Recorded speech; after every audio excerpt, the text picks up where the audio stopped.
Ito pag maglalagay na kayo ng ano niya, mga lock ano, may numbering naman to, number yan. Pag I, ito, kikita nyo yan. Okay. Pag I, ang ibig sabihin to, intik, ano, intik ito. Ito naman, yung E, yan, exhaust ito. Kaya hindi naman kayo malilito, ano, mga kawarwar. Yan, sundan-sundan nyo lang, may number naman ito. Ito yung automatic naman, ito yung number 1. Kasi ito yung, ito, paglagyan ng oil seal, yan. Okay. Tapos bibilang na kayo, ito na yung number 2, number 3, number 4, number 5. Yan. Kaya hindi kayo mali dito kahit paghalo-haluin nyo itong mga parts yan. Okay. Kasi ito hindi naman kayo mali dito sa camshaft. Bakit? Mayroon naman siyang pangalan dito oh. Dito yung yan. Okay, X yan. May X po dito. Yan po yung exhaust. Yan. Okay. Yan. Ito naman yung intake natin. Kaya hindi kayo malilito sa paglagay. Yan po yung intake natin. Dito naman sa pag-assemble ng ito. Okay, dito sa camshaft po natin sa paglagyan ng timing belt. Yan. Makikita nyo no, dalawa itong guide niya. Yan, dalawa. Pero ang palagi nyong piliin pag WLE o WL, ito makikita nyo naman yung litra niya. Yan. Ito. Yan. Nakapokus na. Yan. Tapat nyo lang dito sa dowel niya. Yan o. Dito. Yan. Palaging paglagay nyo. Okay. Yan. Ito naman yung timing mark natin. Yan. Okay. Tapos itong isa. Ito. Yung intake natin, no? Exhaust ito. Yan. Palagi din itapat nyo. Mayroong litra dyan, no? Yung I. Yan.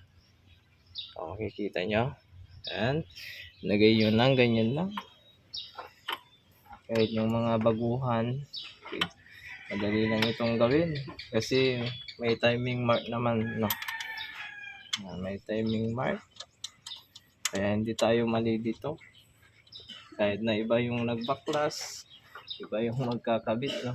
Ito ibang nagbaklas nito. Si Boss kami lang nagbaklas. Pero ang magbabalik si Boss Lloyd.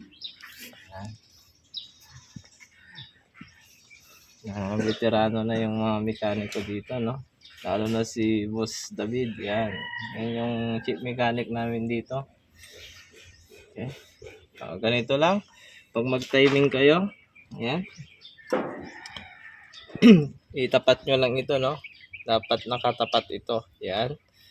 Yan ang good ang timing niya. Tapos dito, sa may pressure pump. Ayan. Okay. Madilim ata. Kailangan natin ng ilaw. Pero meron siyang kwan dito, no? May tatapatan din siyang may arrow din dito na makikita. Okay, itatapat ko lang dito.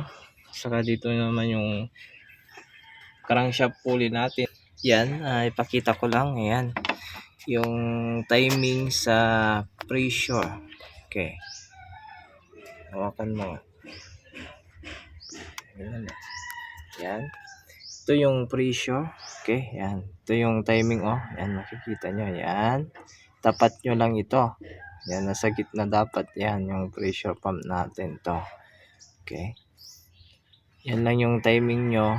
Tapos, dito sa taas. Yan. Okay. Yan, ito. Mga kawarwar, yan. Tapat nyo yan. Tapos yung nasa baba. Okay. Pag natapat nyo na yan, pwede nyo na yung ilagay yung belt. Yan. Madali lang naman ilagay itong tensioner belt nito. Kung alam mo na yung gagawin mo. Yan. Ito lang. Madaling gawin itong port. Mga port. Lahat ng port ay madaling gawin. Yung sinasabi nila mahirap gawin ang Ford, pero sa totoo lang, lahat naman ng sasakyan madaling gawin. Bakit? May gamit naman tayong mga scanner, 'di ba? O pag salpak mo pa lang yung scanner, ayan makikita mo na yung mga problema.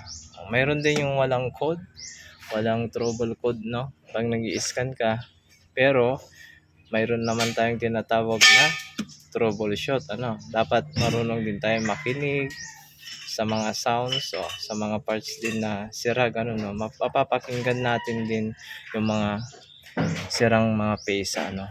Yan. Kaya kahit mahirap minsan mag-troubleshoot, ano, kinakaya pa rin natin, ano? Kasi nga kailangan din ng troubleshoot sa isang shop, kasi pag walang troubleshoot hindi mo magagawa, wala, hindi ka pupuntahan ng mga customer, ano. Pero dito sa amin lahat ay nagagawa, kahit na nasunog yung wiring mo, sasakyan mo, computer box, lahat. Available naman tayo lahat ng parts ng Ford, computer box, injector, lahat ng sensor mayroon tayo.